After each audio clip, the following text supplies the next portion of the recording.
پھر ایک اس میں عکسی ترتیب بھی ہے۔ سورۃ الفلق میں آپ دیکھیں گے کہ مستعاذ بہ جس کی پناہ طلب کی جا رہی ہے وہ صرف ایک آیت میں آیا، قل اعوذ برب الفلق،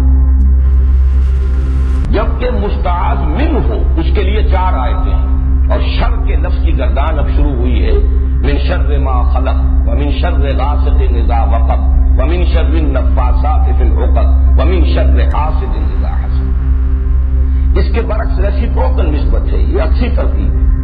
سورۃ الناس میں 3 آیتیں ہیں کہ جن میں مستعاذ بہ قل اعوذ برب الناس ملک الناس الہ الناس، اور مستعاذ منہ صرف ایک ہے، اگرچہ آیات 3 ہے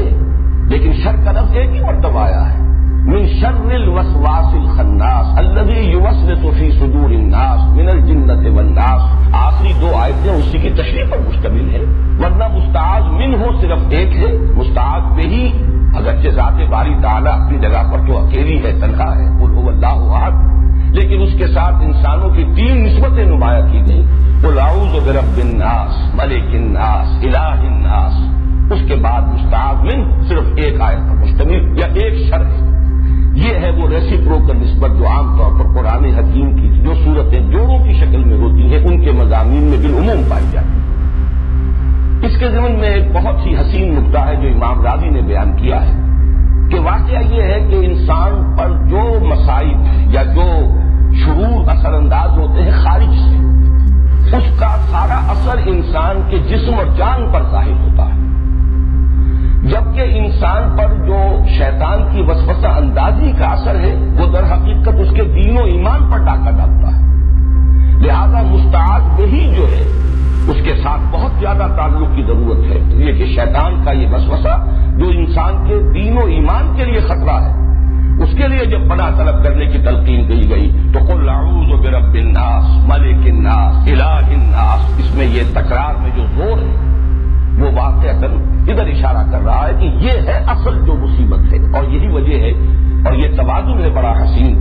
کہ وہاں 4 شرور اور یہاں ایک شر، لیکن اس اعتبار سے یہ برابر ہے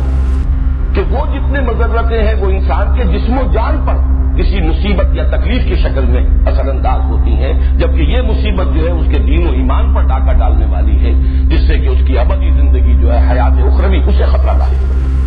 تیسری تمہیدی بات ان صورتوں کے بارے میں زمانہ نزول سے متعلق ہے،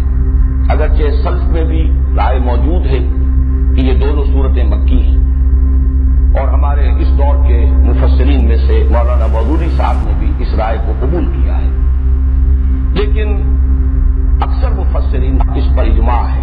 کہ یہ صورتیں مدنی ہیں، اور اس کے ضمن میں خاص طور پر ایک صحیح حدیث صحیح مسلم میں جو موجود ہے حضرت عقبہ بن عنہ سے میرے نزدیک وہ فیصلہ کن ہے،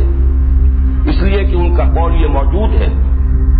کہ جس رات یہ صورتیں نازل ہوئیں، اور حضرت عقبہ بن عامر انصاری ہیں، یہ ہجرت کے بعد ایمان لائے ہیں، بلکہ غالباً سن 7 میں یہ ایمان لائے ہیں، وہی سن جو حضرت ابو ہریرہ کے ایمان لانے کا سن ہے۔ تو جس رات یہ آیات صورتیں نازل ہوئی ہیں اور ایک ہی شب میں نازل ہوئی ہیں، بیک وقت نازل ہوئی، اور یہ بات بھی خاص طور پر جوڑے ہونے کے اعتبار سے قابل غور ہے، قابل توجہ ہے کہ بیک وقت نازل ہوئی لیکن جوڑے کی شکل میں نازل ہوئی، ان کو ایک جوڑے کی صورت دے کر نازل کیا گیا، حالانکہ اس پورے مضمون کو کسی ایک صورت میں بھی جمع کیا جا سکتا تھا۔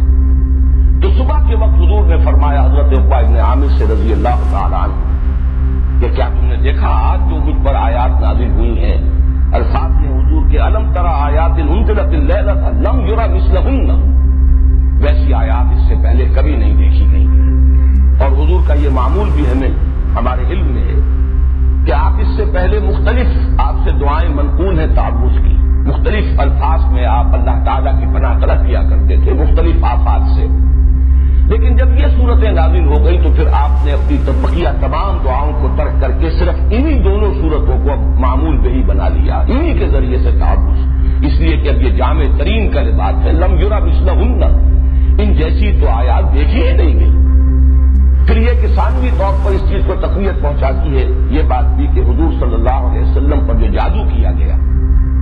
اجمالاً اس کی روایات صحیحین میں موجود ہیں، بخاری اور مسلم دونوں میں، اگرچہ تفصیلات اس کی ان روایات میں ہیں کہ جو دوسری کتابوں میں ہیں، جو درجہ دوم کی کتابیں ہیں شاہ ولی اللہ دہلوی رحمۃ اللہ علیہ کی تقسیم کے مطابق، لیکن اصولاً یہ بات طے ہے کہ حضور پر لبید ابن عاصم نے جادو کیا، اور اس جادو کے کچھ اثرات بھی عارضی طور پر آپ پر ظاہر ہوئے، اور ان صورتوں کی نزول کا یہ بھی ذکر آتا ہے کہ در حقیقت اسی جادو کے اثرات کو زائل کرنے کے لیے اللہ تعالیٰ کی طرف سے یہ دو صورتیں ہیں جو حضور کو تلقین فرمائی گئی۔ اس سے بھی اس چیز کو تقویت حاصل ہوتی ہے کہ یہ صورتیں مدنی ہیں۔ اب آئیے ہم سورۃ الناس کا مطالعہ شروع کرتے ہیں۔ معوذتین کے بارے میں ایک بات اور نوٹ کر لیجیے، اور یہ میں نے سورہ اخلاص کے درس کے ضمن میں عرض کی تھی کہ ان دونوں کا تعلق ایک جوڑے کی شکل میں یہ دونوں صورتیں ہیں، قل اعوذ برب الفلق، قل اعوذ برب الناس،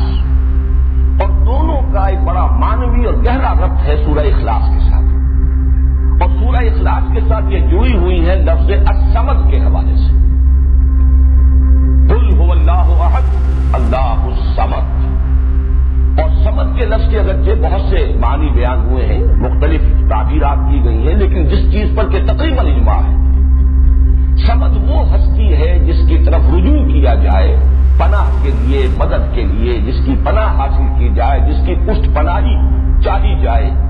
جیسے کہ وہ چٹان کہ اگر جنگ ہو رہی ہو، کہیں مقابلہ ہو، تو جس لشکر کے پیچھے چٹان ہے وہ گویا کہ محفوظ ہے اس کا افق جو ہے، اور اس اعتبار سے ہمیشہ وہ چٹان کو اپنے پیچھے رکھ کر یا کوئی پہاڑ کے دامن میں آ کر، تاکہ ایک طرف سے خطرہ ہو صرف سامنے سے، پیچھے سے کوئی خطرہ لاحق نہ ہو، تو اس چٹان کو بھی صمد کہا جاتا ہے۔ بڑے بڑے سردار جو ہوتے تھے انہیں صمد کہا جاتا ہے، اور یہ لفظ وہ ہے جو قرآن حکیم میں صرف ایک مرتبہ آیا، قل هو اللہ احد اللہ الصمد۔ تو یہ جو اللہ تعالیٰ کی ذات کی شان ہے کہ اسی کی پناہ طلب کی جا سکتی ہے، تمام آفات سماویہ ہوں، عرضیاں ہوں، خارجی ہوں، باطنی ہوں، نفسانی ہوں، یا یہ کہ مادی ہوں، ان سب سے جس ہستی کی پناہ طلب کی جانی چاہیے یا کی جا سکتی ہے، یا جو ہستی کے پناہ دے سکتی ہے، وہ صرف ایک ہے، وہ اللہ۔ قل هو اللہ احد اللہ الصمد، اس حوالے سے یہ پناہ طلب کرنے کی تلقین اس ذات سے جو صمد ہے اپنی شان میں، اس سے پناہ طلب کرو کن کلمات سے؟ قل اعوذ برب الفلق الی آخر السورہ، قل اعوذ برب الناس الی آخر السورہ۔ تو گویا کہ یہ دونوں صورتیں آپس میں جوڑے ہونے کی حیثیت رکھتی ہیں، اور پھر دونوں کی دونوں منسلک ہیں سورہ اخلاص سے،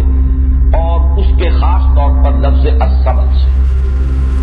یہی وجہ ہے کہ حضور صلی اللہ علیہ وسلم کا جو معمول ہمیں معلوم ہوتا ہے مختلف روایات سے، اور یہ بھی صحیحین کی روایات بھی ہیں،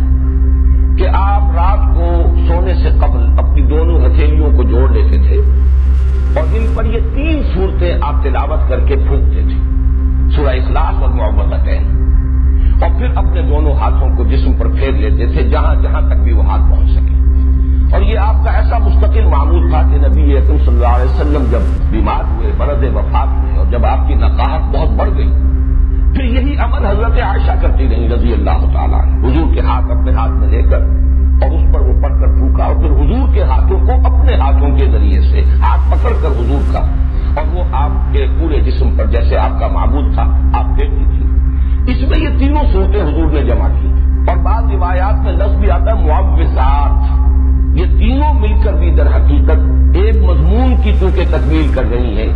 تو میں نے ایک لفظ جو ہے جو حضرات مستقلاً میرے اس درس میں شریک رہے انہیں معلوم ہے کہ 6 سوروں کی میں نے ایک اصطلاح ہے وہ اس کو عام کیا ہے کہ قرآن حکیم میں بعض جگہوں پر ایسا ہے کہ 2 صورتیں جوڑوں کی شکل میں ہے اور پھر ایک صورت ان کے ساتھ منسلک ہے، وہ ایک ضمیمے کے طور پر ہے، یا یہ کہ اس سے پہلے وہ آئی ہے اور وہ پریزائڈنگ پوزیشن میں ہے اور جوڑا اس کے ساتھ منسلک ہے، اور اس طریقے سے متعدد مقامات پر قرآن حکیم میں یہ 6 سورے یعنی 3 صورتوں کے سب گروپ وجود میں آئے۔ یہی معاملہ اس سے پہلے 6 سورے کا ہے، قل یا ایھا الکافرون منفرد مزاج کی صورت ہے، اور اس کے ساتھ منسلک ہے سورۃ النصر اور سورۃ اللہب۔ یہ دونوں در حقیقت اس پیشن گوئی پر مشتمل ہیں کہ فتح آ کر رہے گی، محمد کا مشن کامل ہو کر رہے گا صلی اللہ علیہ وسلم، کفر کی قوت ٹوٹ کر رہے گی، اور اس کا سب سے بڑا نمایاں چونکہ وہاں فرد ابو لہب تھا، اس کے ہاتھ ٹوٹ کر رہیں گے، وہ تباہ و برباد ہو کر رہے گا۔ یہ دونوں صورتیں در حقیقت ایک ہی مضمون کے 2 پہلوؤں کو بیان کر رہی ہیں، مدد آئے گی اور کے لوگ جوک در جوک اور فوج در فوج اللہ کے دین میں داخل ہوں گے. اسی مضمون کا گویا کہ عکس ہے. کفر کی طاقت ٹوٹ کر رہے گی، ابو لہب کے ہاتھ جو ہے برباد ہو کر رہیں گے. یہ دونوں صورتیں جڑی ہوئی ہیں کس سے؟ جس میں اعلان برات کیا گیا، قل یا ایھا الکافرون لا اعبد ما تعبدون ولا انتم عابدون ما اعبد ولا انا عابد ما عبدتم ولا انتم عابدون ما اعبد لکم دینکم ولی دین. تو اس طرح پر قرآن حکیم کی یہ آخری 6 صورتیں 2 سہ سوروں کی شکل میں، سورہ کافرون اور ان کے ساتھ جوڑا سورۃ النصر، سورۃ اللہب،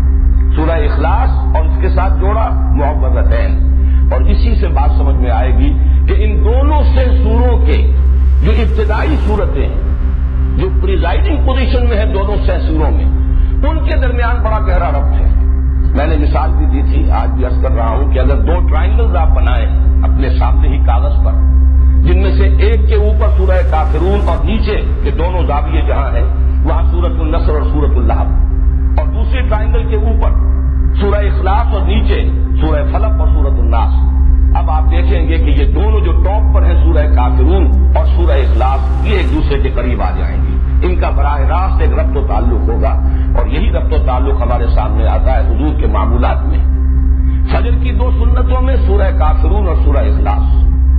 یہ آپ کا ایک مستقل معاملہ ہے. اسی طریقے سے طواف کی 2 رکعتیں، پہلی رکعت میں سورہ کافرون، دوسری میں سورۃ اخلاص. معلوم ہوا کہ ان دونوں میں بہت گہرا ربط ہے.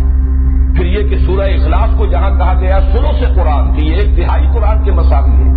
وہاں سورہ کافرون کو فرمایا گیا ربع قرآن، یہ بھی 1/4 قرآن کے مساوی ہے. تو ان دونوں سورتوں کی عظمت اور ان کا جو باہمی قرب اور مناسبت ہے وہ ان سے سوروں کی ترتیب کو اگر سامنے رکھا جائے تو بہت نمایاں ہو جائے. اب آئیے